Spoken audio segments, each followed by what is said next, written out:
Dobar dan. Pozdravljam vas u ime Erste Banke. Oktobar mesec je negde uvek dobro vreme da malo razmislimo o tome koliko štedimo, da li štedimo, koliko možemo da uštedimo i da, eto, porazmislimo o tome kakva je situacija u našem kućnom budžetu, da li vodimo neke dnevnike o svojim finansijama i uostalom da vidimo kako to i šta rade naši sugrađani. I drago mi je da se danas 6. godinu za redom vidimo na ovoj već tradicionalnoj konferenciji za medije gde predstavljamo navike građana Srbije po pitanju štednje. I danas su sa nama naše kolege Zorana Aleksić, direktorka sektora prodaje za stanovništvo, mala preduzeća i preduzetnike u Erste Banci, i Ansgar Löhner, direktor istraživačke agencije IMAS, koja već dugi niz godina sprovodi istraživanje po pitanju štednje, dakle ne samo u Srbiji, već i u svim zemljama u kojima Erste Grupa posluje. Pa bih ja prvo zamolila Zoranu da nam kaže par reči o tome kako izgleda štednja u Erste Banci i koje su navike štediša kod nas. Zorana.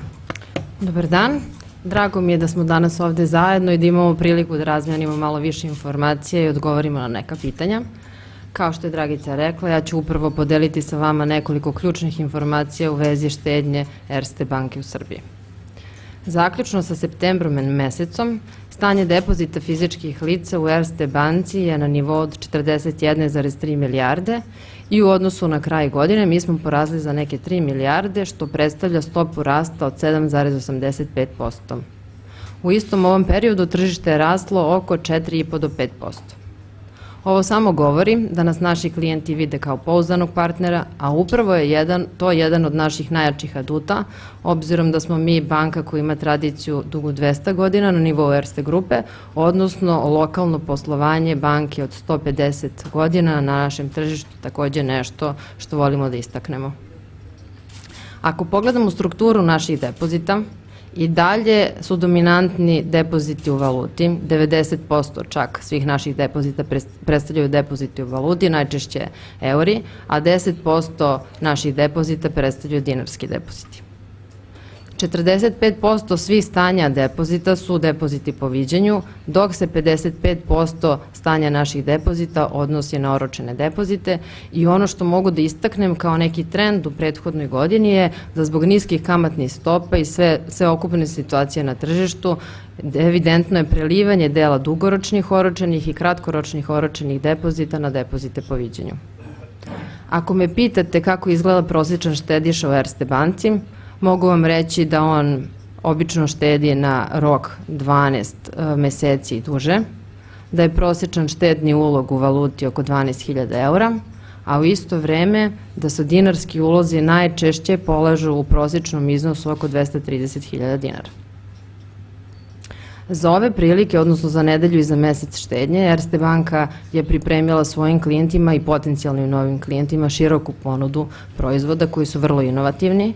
Mi ćemo fokus staviti na zadovoljenje potreba u skladu sa potrebama naših klijenata, u smislu da možemo da ponudimo standardnu štednju, aktivnu štednju, rentnu štednju, čak i neke manje poznate vidove štednje kao što je kusur štednja, dečiju štednju, tako da u našoj paleti i našoj ponudi ja verujem da će se naći ponešto za svakog.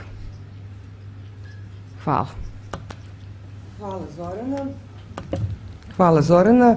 Ja bih sad zamolila Ansgara da nam predstavi istraživanje koje je sprovedeno u toku prošle godine i da nam kaže kako to štede naši sugrađani i šta to naši sugrađani najčešće rade po pitanju štednje. Izvoli, Ansgar. Well, first of all, let me thank you very much for having me here again. I think it's the 6th year. Dragica, Zorana, thank you very much. Erste Grupe and Erste Bank here in Serbia is conducting this continuous research for, I think it's the 6th year, if I'm not mistaken, where we are also having this press conference. And therefore, I can not only show you results for the current year, but we can also take a look at how is the trend development. And we researchers always say developments are actually more interesting than just looking at 1 year. Why? Because we see how things are changing. First, few words on the methodology. What we are looking at is a representative sample of 500 interviews for the Serbian population age 15 plus. We made sure that it is representative by age, gender, region, size of town, and so on. So what we are looking at is a very solid and valid results that we can take a look at, which the trend developments are actually showing. I want to start out, as in the last years, with the entrance question that we are asking to get a feeling on how do people stand on the topic of savings overall. I think this is becoming more and more of an important question, especially due to lower interest rates, discussions, also because of maybe at part for some of the population rising living expenses and so on. So what we can see is that in the year 2016 the importance for saving has returned slightly. We can see the school grade down here, which goes from 1 to 5 in this case because it's internationally bound, with 1 being the best and 5 being the worst. We see 40% still see saving as very important. An additional 31% is rather important. That's a little bit less than last year, but overall, if you look at the grade point averages at the bottom, we see over the last years this has remained extremely constant. So there has been not really a large change in regard to that. When we take a look at the demographic differences, we also see that these are relatively minor. I want to pick out one aspect where we do see differences, and that is in regard to the age. You see that the youngest see the importance of saving to the lowest degree. That has nothing to do with the fact that the youngest are having a completely different approach to this and their opinion will change over time. It just has to do that they are at a stage in their life where it's not so important yet. They're not earning as much money yet. Their income will most likely increase over the next years. Therefore, saving has not yet reached the same relevance as it has for the mid-aged or older groups. We have heard already a little bit about the products in regard to how they are being used, and if we ask the people which products do you use, we see that the products itself have changed comparably little. But we do see changes down here, and that is interesting. If we take a look at the two aspects, save in cash at home or in a safe box, and none of this, do not save, we see that the percentage of the population who doesn't save is increasing during the last year. And we will see later on reasons why this is taking place. At the same time, we see that the percentage of people who do save at home or in a cash box is decreasing. So what this means is, if somebody is not saving anymore as he has in the past, then it's most likely one of those who has not been affiliated to one of the banks currently, because we see the bank products itself remain relatively well situated, which shows us probably two aspects. It's usually like it's in the world, never one reason, but there are several reasons behind it. But we can predict that there's some degree of an increase in trust, maybe into the banks again and into the products of the banks. And secondly, obviously it has also to do with the fact, can I afford to save or can I not afford to save due to the living expenses I have. Both aspects will probably play a role here, but we see more and more of the savers, percentage-wise, see the bank as the one who can eventually help them in saving sensibly. The savings amount has also remained relatively constant during the last 4 years. We can also see that now, if we take into consideration that there is a certain degree of inflation, actually that means that there is a slight decrease in regard to that on real basis. But overall, we see on these net figures that we are talking about a relatively stable savings amount. It's therefore not very surprising that the satisfaction with that savings amount is remaining comparably constant. Now, why am I saying it's not so surprising? Well, because it always has to do a little bit with the expectancies one has, the expectancy what is possible. If times are increasing dramatically well, and if we look at very bright future, then often the expectancies rise to a degree. But at the moment we see a relative stability in regard to the savings topic. We saw it on the importance, we saw it on the savings amount, and we can see it here also in regard to the satisfaction with the current savings amount. What I've mentioned already earlier is that we do see some differences in regard to the age topic, and we can see this here extremely in regard to the satisfaction with the current savings amount. If you take a look at the youngest group, you see that those are, with 3.2%, relatively satisfied, and you see they have the largest proportion of being very satisfied, also the largest proportion of pretty much being satisfied, and the lowest of those who are not satisfied at all. This is due to the fact that their importance is not yet at that level, and they expect that they will be able to save more in the future. Nevertheless, it's also interesting not to make the direct comparison to old years' data, but to ask people how they perceive things. And sometimes perception not necessarily have to be exactly what is fact for fact true, but something is triggered in the minds of the people and makes grow a certain perception. In this case, apparently this perception and the reality are going absolutely in line, because when we ask people, we only find 13% of the Serbians who say that they are able to save today more than they did 2 or 3 years ago.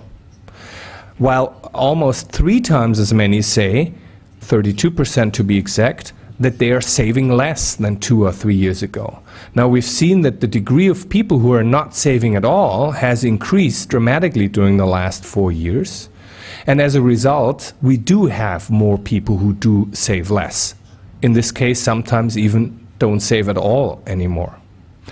Now, when we ask, and that is already something I pointed out already, when we ask why, we see 3 major topics. Topic 1 is the living expenses have increased. You can see that here at point 1, cost of living increased while income remained the same. That's 44%. If you go a little bit further down the line, you can see that this is actually that's actually also confirmed with have less money available. The second aspect is the lower income overall. We have a lower total household income, or you can see it a little down the line. Due to unemployment, have lost my job. Lower income because of retirement. So the one thing is costs have increased. The second thing is I have less money available, and therefore I don't have as much currently available for saving. And the third one is I have other additional costs which have stroked me. One, for example, could be, which was deliberately mentioned here, have built or bought a house or an apartment, which obviously leads to additional costs because of higher expenses for the family members, have started a family, got a child. Obviously, all these aspects are additional costs and therefore may have an impact on the money available for saving. So these 3 aspects, with the largest one being rising costs, with the second one being having less money available, and the third one being I have other additional costs which I have to take care of first before I think about savings. If people are saving, if we talk about the savers and why they are saving, we see that the reasonings are pretty much the same during the last 4 years. The safeguarding, so have a financial backup for emergency, is still the most important topic why people are saving. With 75%, this has even increased slightly. Oh, sorry, I forgot. Has even increased slightly, you can see that here, from 69%. At the same time, as an old age pension or provision, I want to basically make sure that I have enough money when I'm being retired, has decreased slightly. So overall, the safeguarding topic has roughly remained the same. The reasoning to save due to purchases or intended purchases is a little bit variant. While the point so that I can afford something later on has dropped by 11 percentage points from 43% to 32%, the aspect, so the more concrete aspect of I need it for smaller acquisitions and renovations has remained pretty much stable. So the little lower saving level has basically impacted the purchasing point and not really impacted the safeguarding point. Now we have a new question, which we found very interesting. It's a hypothetical question. Why hypothetical? Because the question basically reads, let's imagine, however, you would get 30,000 dinars and have them available. What and to what degree would you save them?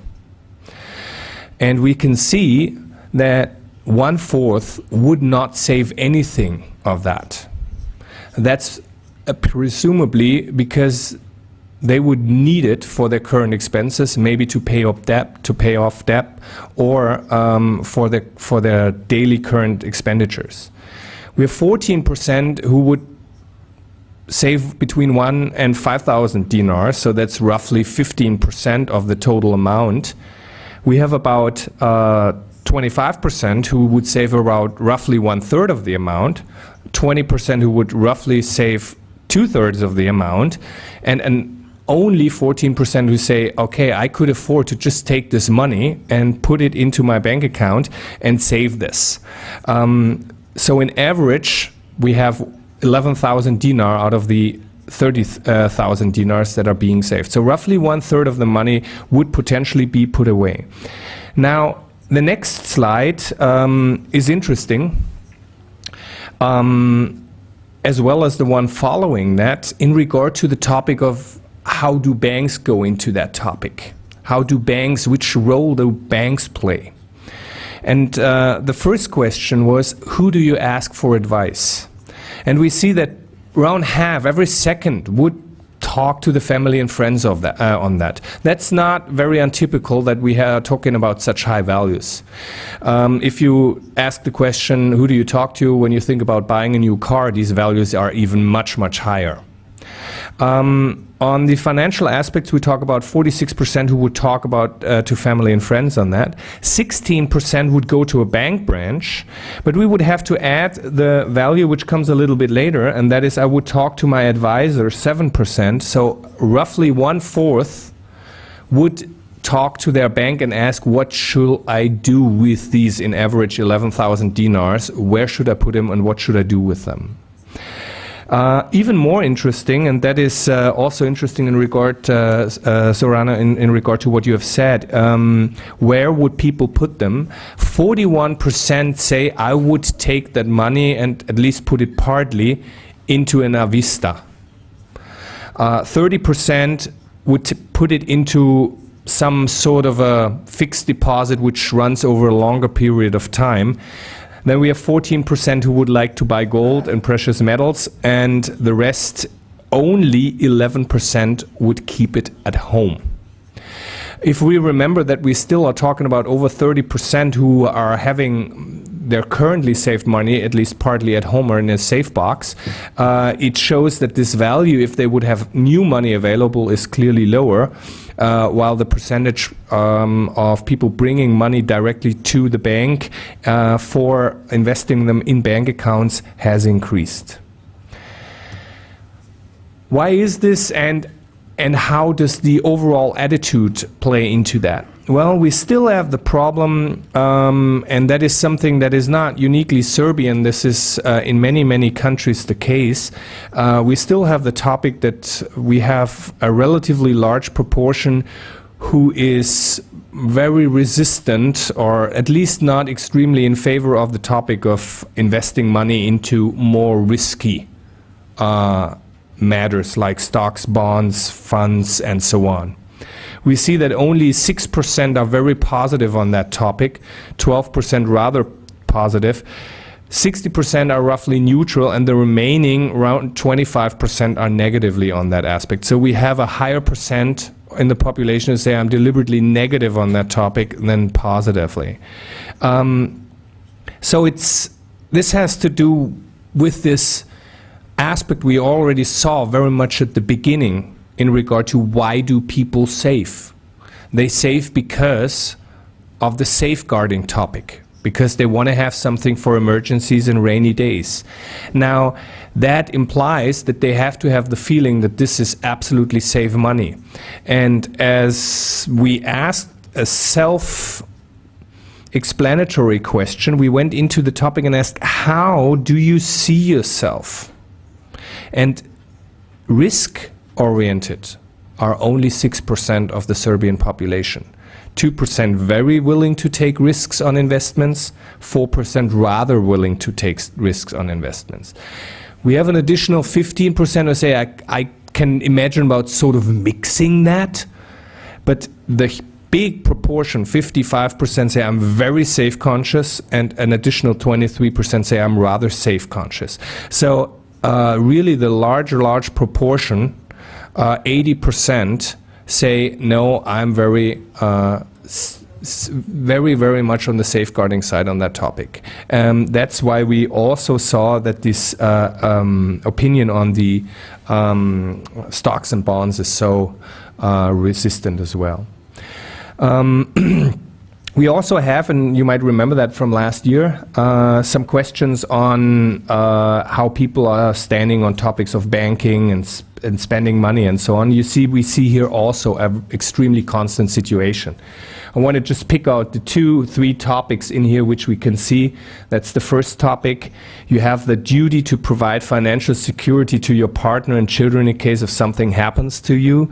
Has increased by 8 percentage points to 75%. Half of the population says you absolutely true this sentence. We see a +6, even though that's not such a large increase now anymore. I often think about the best way of investing my money, but people seem to start to think about it more. Again, an indication why these bank issues are becoming more of a topic. And then we see, and that's interesting for Serbia as well, a -10 on the topic shopping is less fun than 10 years ago. So apparently today it's more fun than it was 10 years ago. So spending money is still something nice, and I like it too, to be honest. So in addition, we have the topic of wealth, and we have the topic of the felt ability to manage one's own money. As we see here as well, the changes are not really large. I want to pinpoint out 2 topics nevertheless, because we can touch them a little bit later in the presentation again. The one thing is the very first topic on the felt ability to manage one's own money. 90% say, I know the details about my financial situation on all times. So they feel confident that they have an absolute grip on their money and their expenditures. The second item, which I find interesting, is it's right below it, I have my monthly outgoings and expenditures under control, which goes into the same direction. And last not least, the second last one, I have no talent for handling money. It runs through my fingers, where 12% say this is absolutely true, and an additional 15% say this is somewhat true. Why am I concentrating on these 2 items?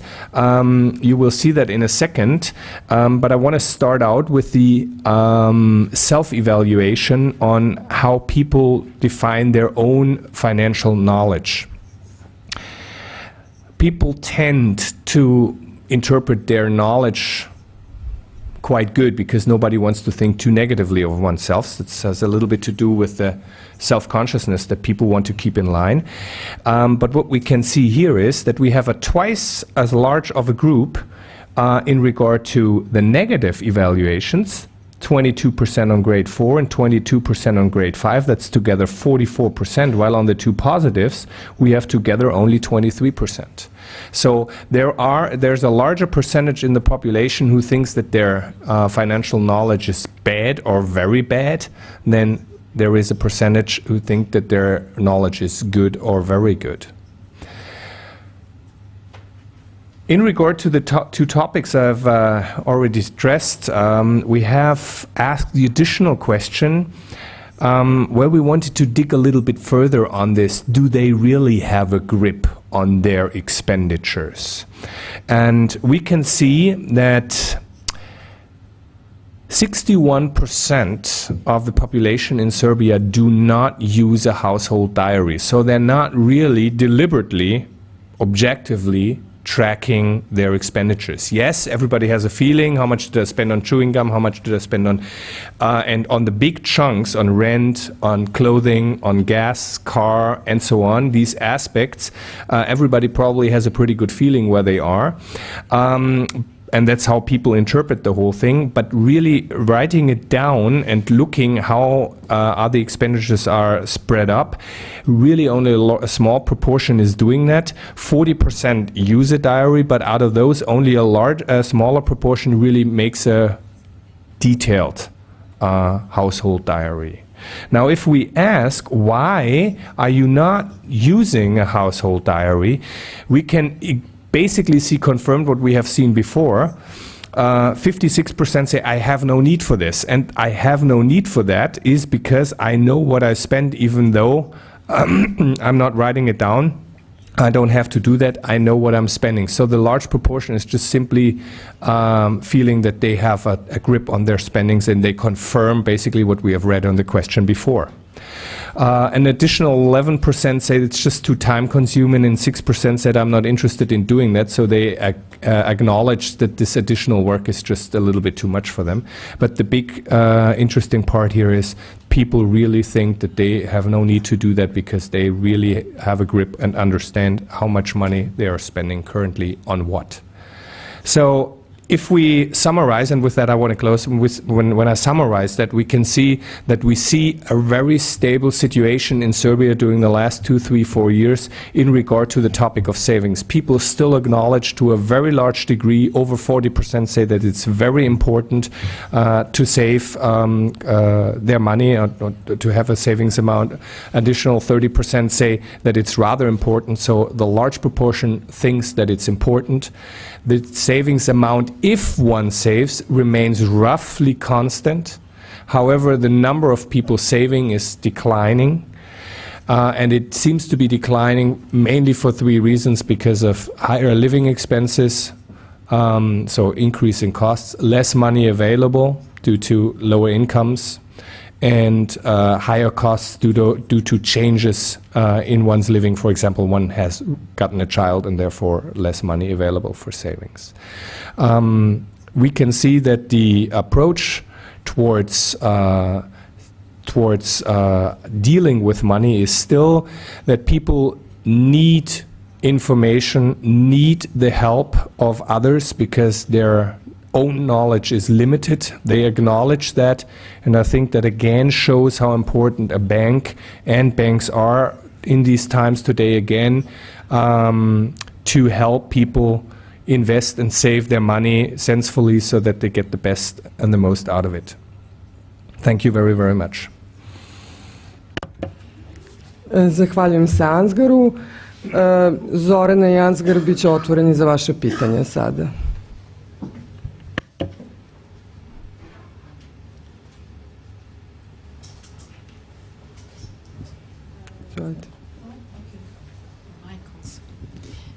A question. Hello, my name is Vanya. I come from a magazine in English called Diplomacy and Commerce.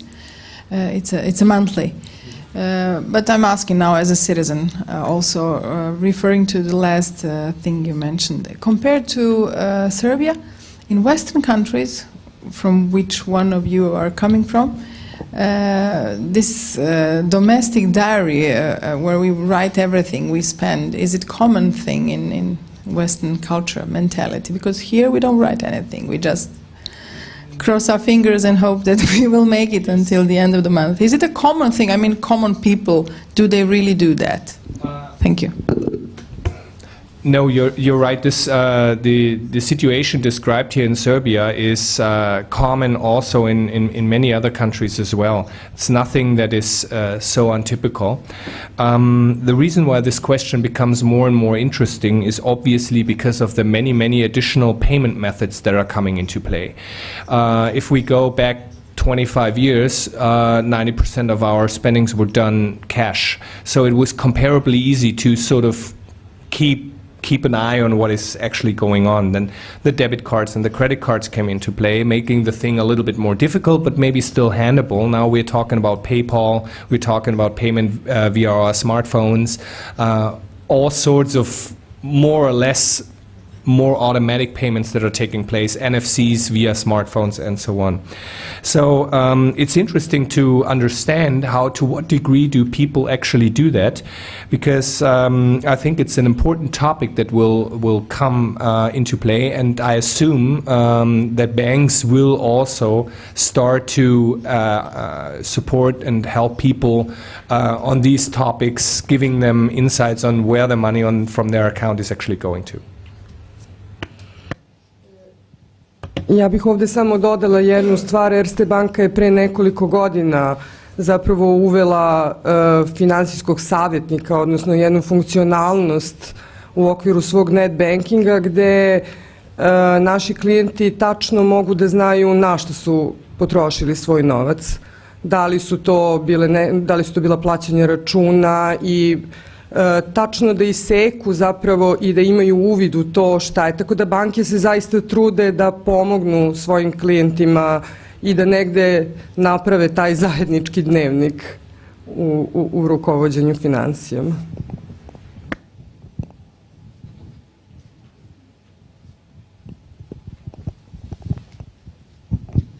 Gorica Avalić iz Srpskog telegrafa. Spomenuli ste šta će Erste Banka da ponudi u nedelji štednja. Možete malo konkretnije, hoće biti neke veće kamate ili da li se razlikuje od uobičajene ponude banke? Kao što znate, Narodna banka Srbije već 2 godine konstantno smanjuje referentnu kamatnu stopu. Ona je sad na istorijski minimalnom nivou 4%. Ovakav razlog za ovako nešto je u stvari izuzetno niska inflacija, nizak privredni rast i po nekim projekcijama koje imamo na Erste Grup nivou, na makroekonomija kaže da postoji dalje prostor za smanjenje referentne kamatne stope, čak se predviđa da će ona do kraja godine biti na nekom nivou 3,75%. Ovo je dovelo naravno i do pada kamatnih stopa na kredite, a samim tim paralelno pad kamatnih stopa na štednju. Naša trenutna ponuda je konkurentna, mi nismo planirali povećanje kamatnih stopa, niti bilo kakvu specijalnu ponudu u smislu dizanja kamatnih stopa u nedelji štednje, zbog toga što su one već na izuzetno konkurentnom nivou, pratići sve ove trendove i fokus smo bacili, u stvari stavili upravo na ponudu različitih proizvoda koji su inovativni i mogu da zadovolje sve potrebe naših klijenata i potencijalnih klijenata. Molim.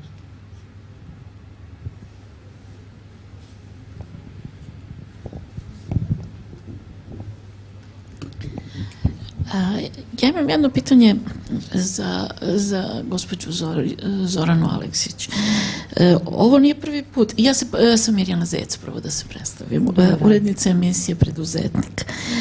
Nije prvi put da radite ove analize, pa me interesuje da li vi sa ovim vašim analizama, naročito kada je reč o ovoj količini para koja se štedi u poređenju sa drugim zemljama, dostavljate nekim državnim institucijama, recimo Ministarstvu finansija i ostalo, jer su podaci vrlo relevantni, mogu se upotrebiti za neke ozbiljnije poteze ili odluke koje bi recimo vlada mogla da donese. Hvala. Pa pored redovnih izveštaja o stanju depozita i svega onog što Narodna banka i regulator od nas traži i što redovno dostavljamo, na bazi čega se mogu generalno vidjeti kakvi su trendovi na srpskom tržištu, naši podaci su dostupni, mogu se pronaći na sajtu banke. Prezentacije ovog tipa uvek volimo da podelimo evo ovdje i sa vama, a i sa svim onim institucijama koje smatraju da mogu da iskoriste deo dobrih korisnih podataka za neke zaključke i za donošenje određenih mera i programa.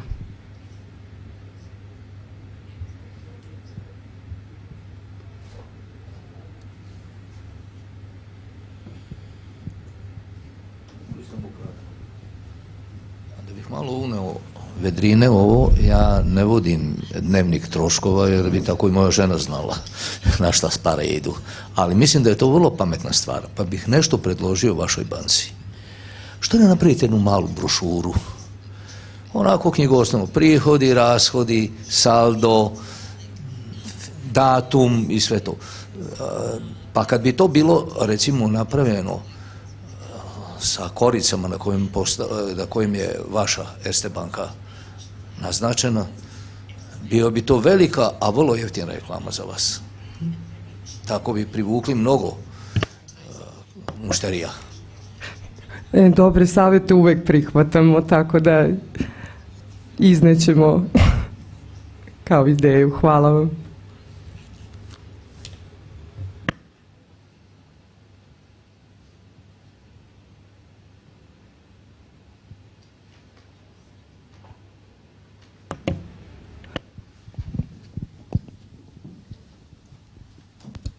Dragana Tomić, Kurir.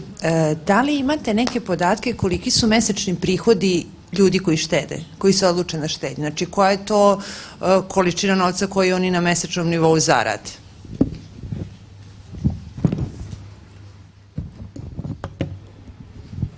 To je pitanje za Ansgara ili...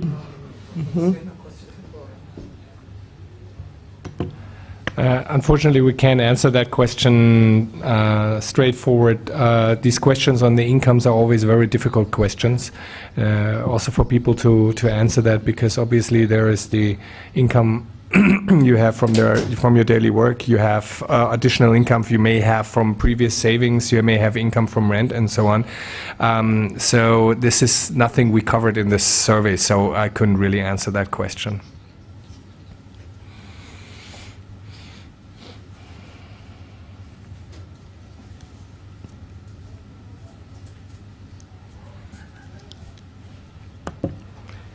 Je li ima još pitanja? Ako nema, pozvala bih vas na jedno malo druženje, a Zorana i Ansgar će biti raspoloživi za individualno odgovaranje.